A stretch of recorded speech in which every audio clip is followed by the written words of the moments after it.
नमस्कार। कैसे हैं आप बच्चे? मज़े में तो होंगे ही और खूब पढ़ाई लिखाई कर रहे होंगे। पढ़ाई लिखाई के साथ शरारतें भी चल रही होंगी, मुझे सब पता है। ये भी पता है कि बच्चे कितने ऊधम मचाते हैं, कितनी शरारतें करते हैं और कितनी नौटंकी करते हैं, यानी अभिनय करते हैं। पढ़ाई का मन न हुआ तो पेट दर्द का बहाना बना लिया, और अगर तोरई खाने का मन ना हुआ तो कह दिया आज भूख नहीं है, भले ही 5 मिनट बाद आप लड्डू खा रहे हो, है ना? सब पता है। और ऐसे ही एक मज़ेदार बच्चे के साथ हम अपनी बातचीत शुरू करने जा रहे हैं। पता है इनका नाम क्या है? इनका नाम है आस्तिक सिन्हा। तो सबसे पहले हम अपने नन्हे मुन्ने दर्शकों की तरफ से आस्तिक का स्वागत कर लेते हैं। आस्तिक जी, आपका स्वागत है हमारे स्टूडियो में हमारे बच्चों की तरफ से। धन्यवाद। आस्तिक, ये बताइए कि आप पतंग उड़ाते हैं? कभी कभी। कभी कभी। और आपको पतंग उड़ाना कैसा लगता है? अच्छा लगता है। और पतंग उड़ाने में कितनी बार आपकी पतंग कटी है? सिर्फ 2 बार। बस? और आपकी पतंग की चरखी कौन पकड़ता है? मेरे भैया। एक व्यक्ति है, एक बच्चा है जो पतंग को डोर खींच खींच कर पतंग को बढ़ाता है, और एक बच्चा है जो पीछे चरखी लेकर खड़ा रहता है ताकि डोर उसमें से निकलती चली जाए। तो आज हम इसी कविता को गाने वाले हैं आपके लिए, और हमारी कविता का शीर्षक है पतंग। तो आस्तिक, आज मैं कविता शुरू नहीं करती, आज आप शुरू कीजिए। ठीक है। सर सर सर सर उड़ी पतंग, फर फर फर फर उड़ी पतंग, इसको काटा उसको काटा, खूब लगाया सैर सपाटा, अब लड़ने में जुटी पतंग, अरे कट गई लुटी पतंग। सर सर सर सर उड़ी पतंग, फर फर फर फर उड़ी पतंग। तो इसमें पतंग कट गई या नहीं कटी? कट गई। कट गई थी। तो हम भी अपनी एक कविता बना लें झट से। लेकिन इस कविता की जो पहली पंक्ति है वह तो वही पंक्ति रहेगी जो हमारी कविता की थी, सरसर सरसर उड़ी पतंग। तो हम आगे क्या बना सकते हैं? घंटी बोली टन टन टन, और उड़ता कपड़ा फर फर फर, पैसे खन के खन खन खन। हाँ, तो हमने बनाई अपनी ये कविता, और इसे एक बार फिर से पढ़ लेते हैं। सरसर सरसर उड़ी पतंग, घंटी बोली टन टन टन, उड़ता कपड़ा फर फर फर, पैसे खन के खन खन खन। तो हम एक और कविता बनाए आज से। हाँ बिल्कुल। हम बनाते हैं अपनी एक और कविता। पतंग उड़ कहीं दूर गई, पतंग उड़ कहीं दूर गई, हम चरखी लेकर खड़े रहे, चरखी से डोर भी टूट गई, हम मुंह फुलाकर पड़े रहे। कैसी लगी कविता? बहुत मजेदार। अब इसमें एक बच्चा मुंह फुलाकर क्यों पड़ा हुआ है? क्योंकि उसकी पतंग किसने काट दी? क्योंकि उसकी पतंग उड़कर कहीं दूर चली गई, और जो बच्चा था वो चरखी लेकर खड़ा रहा। अब डोर तो टूट गई, तो चरखी लेकर खड़े होने से क्या फायदा है? तो इसलिए बच्चा मुंह फुलाकर पड़ा रहा। आप मुंह फुलाते हैं? नहीं। कभी तो फुलाया होगा। नहीं। हाँ, नहीं। सच्ची सच्ची बताइए। नहीं। नहीं, ऐसा हो ही नहीं सकता कि कभी कोई बच्चा किसी से नाराज ही ना हो, कभी कोई नखरा ही ना दिखाए। जब किसी बच्चे की मन की बात पूरी नहीं होती, मुंह फुला लेते हैं, और फिर भोजन भी नहीं करते हैं, और फिर किसी से बात भी नहीं करते हैं, चुपचाप अपने बिस्तर पर औंधे मुंह लेटे रहते हैं। आस्तिक भी ऐसा ही करते होंगे। नहीं नहीं, हम तो मान ही नहीं सकते। नहीं। अच्छा आस्तिक, ये बताइए कि क्या आप पतंग के साथ कभी सैर सपाटे पे गए हैं? जब पतंग कहीं दूर उड़कर चली जाती है तो क्या आप उसके साथ सैर सपाटे पे जाते हैं? नहीं। नहीं। अब जब आप नहीं जाते होंगे तो आपने फिर कुछ कुछ देखा भी नहीं होगा। नहीं। लेकिन हम तो पतंग के साथ सैर सपाटे पे चले जाते हैं। लेकिन वो कैसे? वो उसके पीछे दौड़कर। पतंग तो आसमान में उड़ गई, हम कितनी दौड़ लगाएंगे? हम दरअसल अपने घर की छत पर खड़े होकर पतंग उड़ाते हैं, और जब पतंग बहुत दूर निकल जाती है तो हम भी दूर के नज़ारे देख लेते हैं। अब चाहे उसमें खेत आए, खलियान आए, बैल आए, गाय आए, गौशाला आए, कुछ भी आए, हम भी पतंग के साथ सैर सपाटा कर लेते हैं। अच्छा ये बताइए आस्तिक कि अगर हम पतंग उड़ा रहे हैं और हमारी पतंग कटकर गिर गई तो वह कटकर कहाँ कहाँ गिर सकती है? जमीन पे, हम्म। किसी के घर की छत पे और किसी टावर पे, किसी टीवी के एंटीना में, कहीं पेड़ पर, पेड़ की डाल पर, तार पर भी अटक सकती है। तो पतंग इतनी जगह कटकर गिर सकती है। तो आपने कभी पतंग को लूटा है? नहीं। बहुत बच्चे लूटते हैं। हाथ में लेते हैं झाड़ी नुमा डंडा और उसी के पीछे पीछे वो दौड़ लेते हैं पतंग के पीछे और वे पकड़ लेते हैं पतंग को।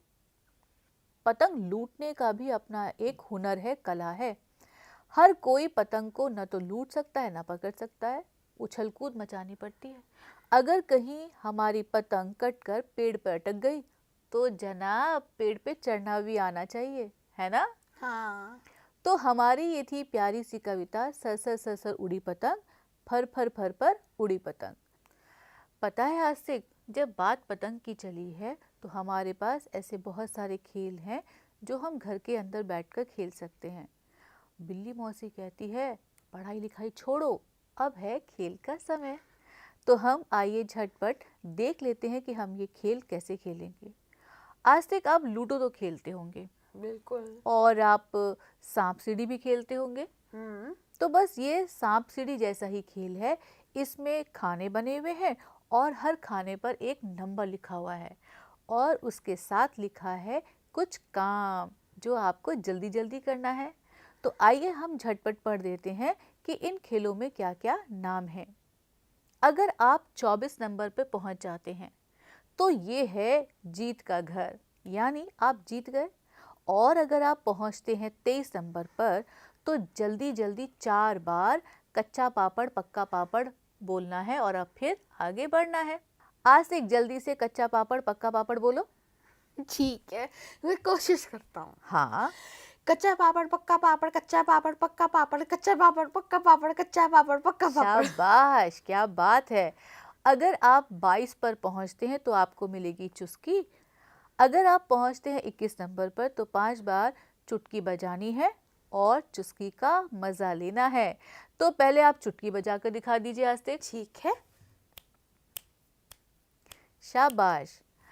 अब अगर आप पहुंचते हैं 17 नंबर पर तो आपको आ से शुरू होने वाली 4 चीज़ों के नाम बताने हैं और झूला झूलना है।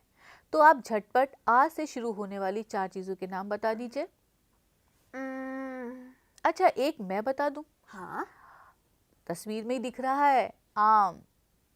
और आपका शब्द क्या होगा? मेरा होगा आदमी। मेरा शब्द है आग। और आपका? मेरा अरे भाई आपका नाम। आस्तिक। हाँ, आप अपना नाम भूल जाते हैं।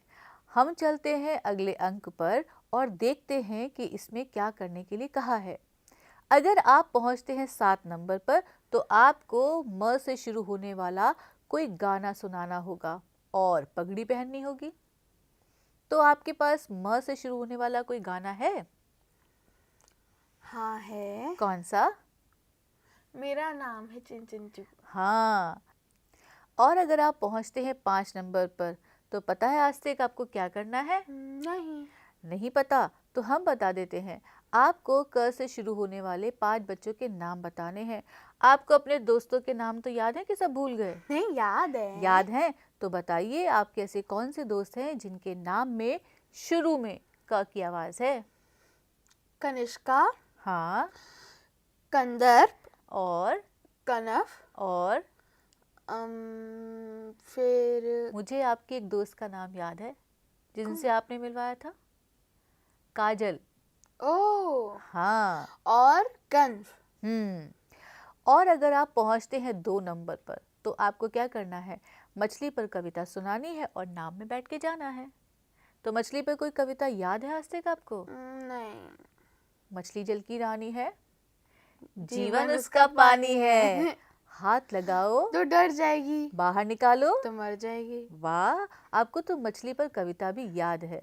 और अगर आप पहुंचते हैं 12 नंबर पर तो आपको क्या करना है, 20 की गिनती पूरी होने से पहले बाहर से एक पत्थर लेकर आना है और आम खाना है, लेकिन आज से बाहर मत जाइएगा। अगर आप बाहर चले गए स्टूडियो से तो हमारा प्रोग्राम कैसे बढ़ेगा। हाँ। बस जब आप खेल रहे होंगे तब बाहर जाने की अनुमति है, लेकिन स्टूडियो में बैठकर जब आप खेल रहे होंगे तो आपको बाहर जाने की अनुमति नहीं है। ठीक। आप सब बच्चे ऐसा अपना मज़ेदार खेल बना सकते हैं। आपको करना क्या है, आपको एक कागज़ लेना है, सादा कागज़, और उस पर बहुत सारे बड़े बड़े बॉक्स बना लेने हैं, खाने बना लेने हैं। उस पर अपनी मनपसंद के काम लिख दीजिए। जो आप चाहते हैं आप खुद करें और जो आप चाहते हैं आस्तिक जैसे आपके दोस्त करें। आप अपना यह खेल खुद बना सकते हैं जैसे आप अपनी स्क्रीन पर देख रहे हैं। हमने तो ये बनाने की कोशिश की है, लेकिन मुझे मालूम है कि आप सब बच्चे इससे भी ज़्यादा मज़ेदार खेल लिखेंगे। और अब हम अनुमति लेते हैं आपसे। हमारी आज की बातचीत इतनी ही, लेकिन जाने से पहले हम एक काम तो पूरा कर दें, और वह क्या काम है, आस्तिक जी का धन्यवाद देना हमारे स्टूडियो में आने के लिए। तो आस्तिक जी, आपका बहुत बहुत धन्यवाद हमारे स्टूडियो में आने के लिए और हमारे नन्हे मुन्ने दर्शकों से प्यारी प्यारी बातें करने के लिए। धन्यवाद। फिलहाल हम अपने आप को समेटते हैं और चलते हैं खेल खेलने के लिए। और आज हम स्टूडियो से जाने के बाद आस्तिक से खेल बनवाएंगे, ठीक है। और आप अपना खेल खुद बनाइए, अपने माता पिता की मदद से बनवा सकते हैं, अपने भाई बहनों और दोस्तों की मदद से मज़ेदार खेल बना सकते हैं। हम अपना खेल बनाते हैं, आप अपना खेल बनाइए, और हम आपसे अभी विदा लेते हैं। तब तक के लिए नमस्कार। नमस्कार।